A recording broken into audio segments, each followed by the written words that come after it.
Good morning. Yes, I've just had a very pleasant conversation with President-elect Marcos Jr. We broached several important topics. I would say one of the main topics is that Norway is bringing a tall ship, a sailing boat, to the Philippines in October, a 100-year-old sailing boat called Statsråd Lemkul. On this boat, there will be Filipino cadets. It's part of an expedition around the world to really put focus on climate change, sustainability of the oceans, and plastic in the oceans. And this vessel will come to the Philippines, as I said, in October. In the margins of this important event of this vessel coming to Manila, we are organizing a conference on maritime and energy issues, and I have invited the President-elect to come and speak at the conference about renewable energy in the Philippines. So the main topic of our conversation was climate change and renewable energy.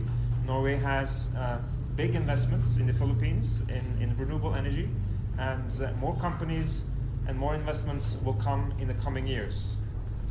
Offshore wind, floating solar, and also hydro. So that's the plan for the future for Norway in the Philippines, really to increase our imprint on renewable energy in the country. I mentioned to the President-elect that according to a study by the World Bank, a roadmap on offshore wind for the Philippines, which we think will be an important new sector in the country, presents great opportunities for the Philippines in the future. The World Bank talks about up to 50,000 jobs, good paying jobs for Filipinos if you are successful in developing this new sector. That will require some adjustments and policies on the Filipino side. For instance, foreign companies should be able to own a majority of the equity in these kinds of investments, as they often are investments with several billions of dollars, and foreign investors would like to have the certainty of having a majority stake in their investment. But if the Philippines is successful in this endeavor, as I mentioned, they think thousands of jobs can be created.